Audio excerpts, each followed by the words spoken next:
can we also just stop and just be annoyed for a little bit that we as consumers have to spend so much of our time trying to not ruin the planet? It's just like, I'm doing it because I want to and it means a lot to me, but I also definitely sometimes just stop and wonder why the heck I'm the one doing this, why we don't have any more systems in place to make sure that people don't fill us with bullshit. I don't know. Think about it.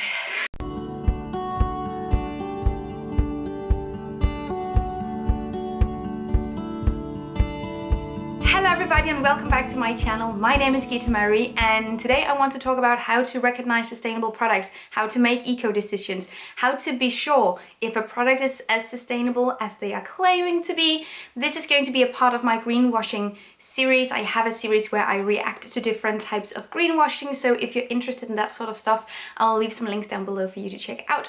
But this is going to be more of a guide, tips on how to navigate which products are sustainable and which ones are not, and sort of, you know, just how to the heck deal with having to consume some things sometimes, but wanting to do it with the lowest impact. Spoiler alert, it's not always easy, but I'm gonna give it a go. First of all, we have the first impression of a product, whether it's a brand or something in a supermarket, a food product, a clothing item, etc. There are things to look for within the first impression of that product. The first thing that I notice generally, or try to look for, is third-party certification, because if a brand or a product is certified with a third-party certification, like B Corp, like GOTS, etc., they want to tell you, they want to show you, and it's most likely that that logo is featured on the packaging or near the product in any way, shape or form. I actually also have a series where I talk about the different types of certifications and which ones are legit and which ones are not. For instance, spoiler alert, B Corp, GOTS I really like in comparison to some other certifications that I don't necessarily like. And you can check those out. I will leave those down below as well, because there's a lot to go over. I also have them in blog post form if you want to read them instead. Aha. But logos, third-party testing, certifications of any kind, it's some of the first things that I look for. Then of course there is the rest of the packaging or the context of the product. So I tend to look for how the product is described, how the packaging looks, what it tells you, sort of what are the important things that this brand wants the consumer to know about the product, because you can tell a lot from what they prioritize. When looking for first impressions, it's not necessarily something that's plastered on the product's packaging as the first thing that you see, but it is something you can go and look for. It's usually printed with smaller letters on the packaging, but that's who owns the company. Some companies, a lot of consumers at this point are trying to avoid. We have the bigger ones like Nestle, Coca-Cola, etc. Then we have like bigger fast fashion brands like H&M, Zara, etc. And some consumers, a lot of the consumers that are watching my videos, I presume, prefer to avoid these types of brands because they're super unethical and super unsustainable. However, these brands also have sister brands, like smaller brands that are still operating within like a larger umbrella, but it's not necessarily as visible to the consumer that that's the brand. Shady business, very much on purpose. So I always check out the smallest text on packaging, because usually it will tell you if there is like a bigger corporation that this smaller brand is operating within or underneath, etc. A lot of the time these smaller brands are made to look like more local, more like family owned, etc. than it's just Coca-Cola. Like for fast fashion, for instance, we have H&M that also owns Arcade and Another Stories. They are also operating within the H&M corporation, and thus also something I don't support. Then there are ingredients. This is also usually something that you can find really easily accessible on the packaging or in context of the packaging. So for ingredients, I obviously look for if it's vegan or plant-based. That's something that's important, but there are other types of high impact ingredients or materials that the product is made of that I also tend to avoid, or I try to avoid as much as possible. For food items, for instance, and cosmetics, etc., we have palm oil. Tend to avoid that to a large extent. For clothing, for instance, I tend to look for what types of fabric they've used to make the product, because that's also pretty essential.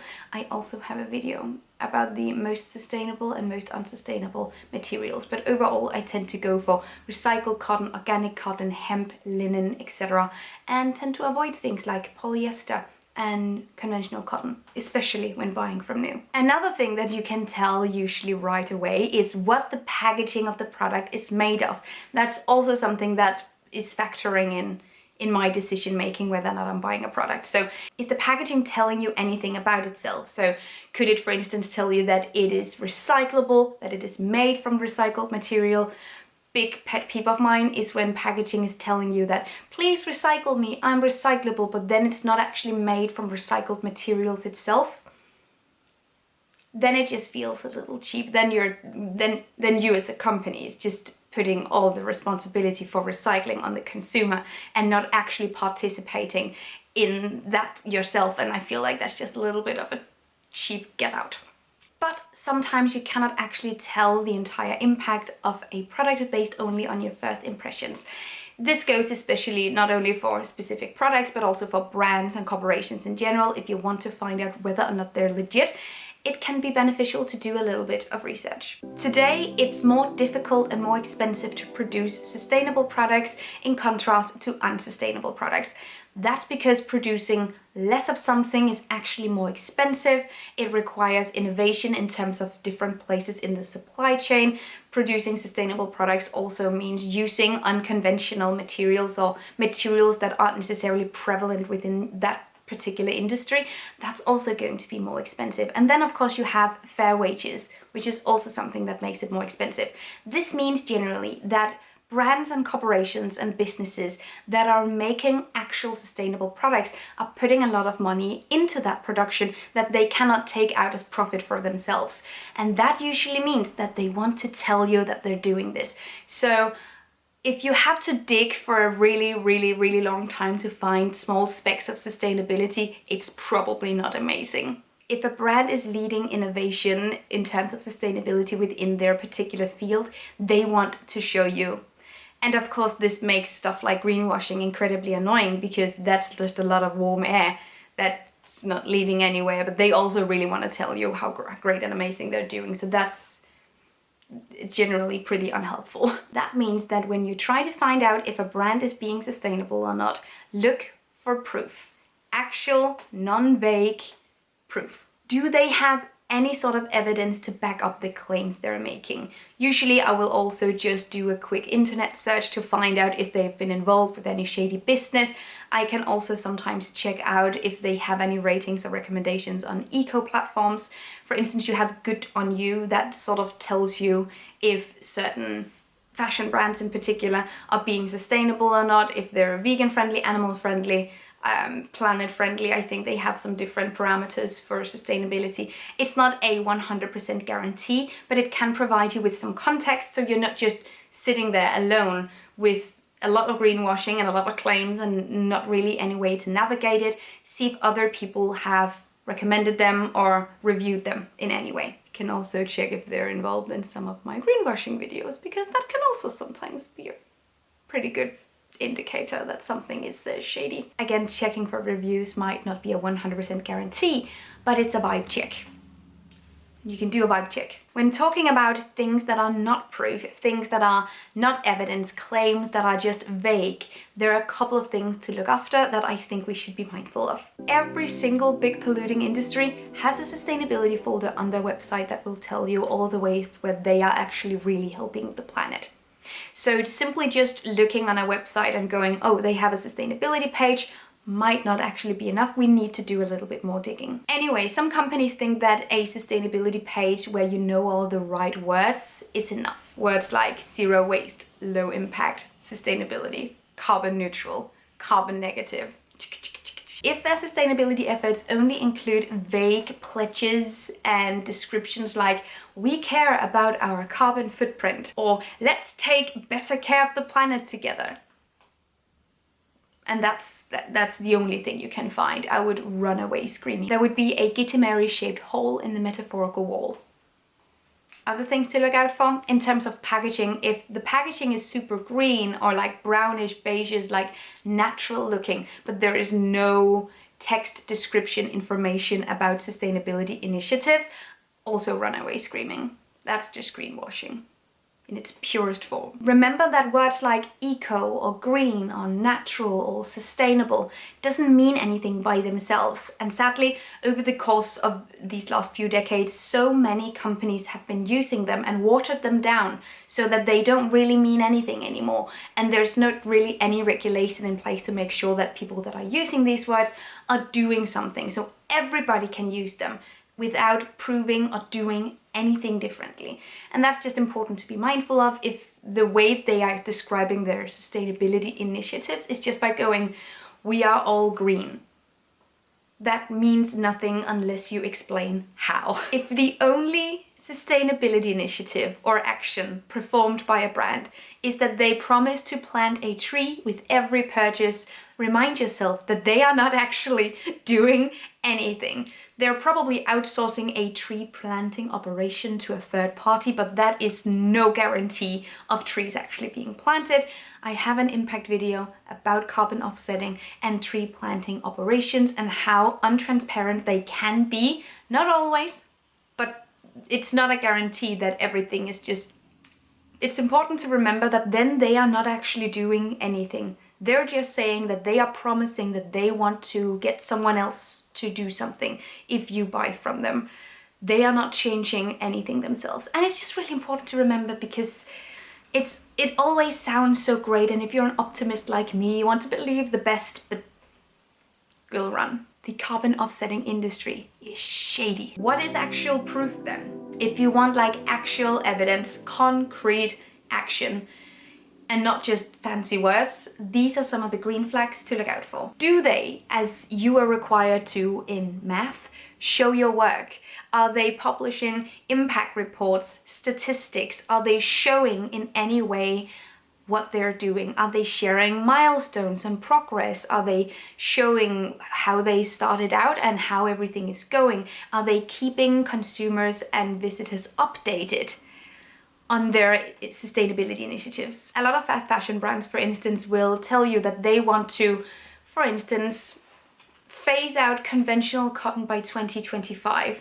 They promised you that in 2019. That seemed like, okay, 2025 is a long time away. Not so much now, is it? How is that going exactly? Crickets. The question is, are they sharing their work, their progress, their updates, or are they just pledging to do things? There's also something about the degree or the speed with which you change. So I've seen a lot of brands, for instance, state that they are now using 12% recycled materials or 12% organic materials. That's really, really unambitious. That's just enough for you to advertise or promote that you're doing something, but not something that actually has an impact in your supply chain. So are we just hyping up and promoting in a really massive way tiny small changes, or are we seeing constant ambitious changes throughout the entire supply chain? If you're using 10% recycled cotton but then the rest of it is just polyester, I don't know what to tell you. What I really like from brands, and I love when I see this, when a brand or someone who belongs to a certain industry acknowledge on their website or like on their social media what issues that current industry has right now, what sort of challenges we're seeing, what's the problem with a lot of brands and businesses within this industry, and how are they trying to distance themselves from those issues? How are they trying to better things, not only for themselves, but for other people in other businesses? Are they collaborating with others? Are they working with organizations to help both in terms of sustainability and human rights, etc.? What are they doing to both acknowledge and then better the conditions in their industry? Because there's definitely a lot to go over. I've seen sustainable fashion brands work or promote the work of initiatives like Clean Clothes campaign that helps sweatshop workers' rights, etc. How are you getting actively involved? I appreciate it when I can go on a website and see exactly where the clothes is being made. Of course, you can usually see, like, is it made in China, Portugal, Bangladesh, etc. Where's the clothes made? Like, what country? But I love it, especially when I have geographical locations that are a little bit more specific, when I have names of factories and manufacturers that I can go and research further if I want to. If I have the time to, I can go and figure out, okay, someone saying something about this factory. Oh, okay, they're actually doing all of these things. That's suddenly a lot of extra knowledge that's available to consumers. Receipts can also come in the form of third-party certifications like B Corp, GOTS, etc. They also usually demand a really high level of transparency. And you know, it's important to remember that even if a product is sustainable in terms of impact, it can still be an unethical product, and I think we should focus on both of these issues. So a piece of clothing can be made by 100% recycled or organic material, but if it's still produced by people who don't earn a livable wage, also not ideal. We need both. We need both. It's important to me that when brands are promoting certain sustainability initiatives, they're taking them full circle instead of just, you know, using them superficially and not really working them and integrating them into their main business model. So for instance, if a company is advertising that they are using compostable packaging, I want them to also tell consumers how long it takes for this packaging to be composted. I love to see brands that are acknowledging that people don't have to repurchase things. So if they're guiding you through ways of repairing your clothes, if they're offering repair programs, if they're just showing you this is the best way to maintain your products, if it breaks this way, try and fix it that way, etc. If they're using sustainable materials, I want to see that reflected thoroughly, not just in one product, not just in one collection. I want to see if you're using recycled, organic, generally innovative green materials. I want to see that reflected throughout your entire selection of products. Also, and this is something that usually just grinds my gear a little bit, but if you are promoting sustainable products, I don't want to see super massive hyper sales every other month. I get it that you need sometimes discounts or small sales because that's also how you get consumers. It can be really difficult as a small brand to compete with really big powerhouses of greenwashing. So sometimes making your products, if they are also more expensive than fast fashion, which is often the case, more accessible or more desirable for consumers. I get it that you sometimes need small sales or discounts, etc. But there's a difference between that and your super massive 80% off everything sales constantly. If you're doing that, you're not producing sustainably. Your business model is not sustainable, because for a lot of really big brands and corporations, these massive sales are built into the business model.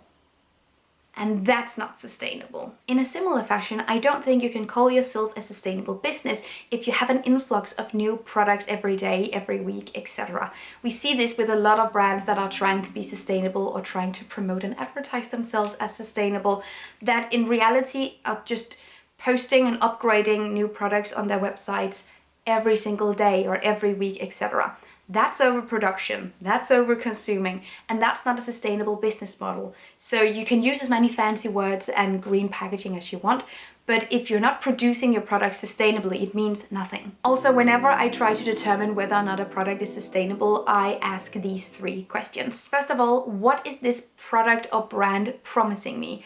Are they promising something that feels a little bit far-fetched for what it is? I got a comment on one of my Instagram posts a while back, from a zero waste store that produced reusables, etc., which is noble enough. Like, we need to use reusables, not disposables, so fair enough. But they commented on my post, and I could see that they were interacting with a lot of people's content, that the most sustainable thing you can do in your everyday life is choosing a reusable straw. That's a big promise. Like, that is them promising a lot of things from their product, or perhaps them thinking or promoting their product as more important than it is. I want to see a meaningful relationship between what they are promising and what it actually is. Is that realistic? Is that within the means of common sense? Another question that I ask myself when looking at a brand or product is, how are they achieving their goal? So their goal / what they're doing is that they are sustainable. Okay, how are they sustainable? Again, just saying green or sustainable without explaining how doesn't do anything for me, doesn't tell me anything. I'm not learning things. I'm not understanding anything from that. So how are you actually doing it? The how is just really important. And in terms of that, I think it's super important to realize that sustainability doesn't mean doing one thing and then all of a sudden a product or a brand is sustainable. I want to see multiple things. I want to see multiple initiatives and multiple conversations being had by that product or by that business at the same time. So simply just going, we have changed this tiny lid on our packaging, so now it's not made out of plastic, now our product is sustainable. While that tiny change is good and we want to see them, but we want to see millions of them. I want to see them constantly and reflected throughout the business model. So I would ask, is that the only thing that they're doing, or are there multiple things on top of each other? And then if that's the case, that's a pretty good case for buying a product if a product is actually sustainable. But is that the only thing that's happening? Then I probably would stay away. And lastly, and this is obviously important, is the product necessary? Both, is it necessary for me? Is it necessary generally to exist?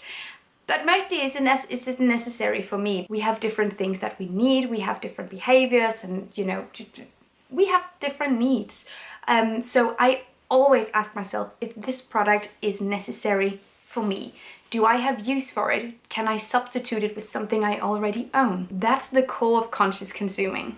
And lastly, I think I have to mention this, but if I'm curious about something, if a brand is giving me, like breadcrumbs, but I'm not seeing the whole picture and I'm invested in wanting to know more about it, I will contact them either on social media, I will email them and ask them my questions. Just, how are you producing this? Or can you tell me more about the sourcing of this material? Can you explain to me what you mean by this and this and that? And I have been in situations where I've been told that, oh, it's actually this and this and this, and you can check out this page, and we're actually working on this right now. And oh, okay, cool, great, thank you so much. Sometimes you also get really vague, almost passive-aggressive emails back, comments back, that tells me that they are not doing anything really. So sometimes reaching out to a company can be a good idea if you don't have that sort of time on your hands and you're looking for brands that are more sustainable. I have lists on my blog. I have one about zero waste, like low waste cosmetics. I have zero waste sustainable shops online, secondhand shops. I have eco brands that I stand by in terms of fashion and shoes and bags, etc. All that kind of stuff is available on my blog, and I update those lists pretty frequently. So if a brand is doing something that I feel like is a no-go, they will be removed from the list, and when I stumble upon new brands, they will be added to the list. And that was it. I hope this video helped. I know it's insanely difficult to navigate these sorts of things sometimes, but I hope this gave you just some guidelines, some tips on how to approach people, what to look for, what to ask, etc. If you want to see more related to greenwashing, check out my greenwashing series, where I will react to different types of greenwashing and sort of just go over what's wrong with it, what they could have done differently, etc. Thank you so much for watching. Have an amazing day, and I will see you guys next time. Take really good care of yourselves. Until then, bye. Thank you so much for watching this video, and also a special thank you to my Patreon supporters. You guys help me create green zero waste content, and I love you guys. You can find the links to my social media accounts down below and the link to my Patreon on this screen. Bye!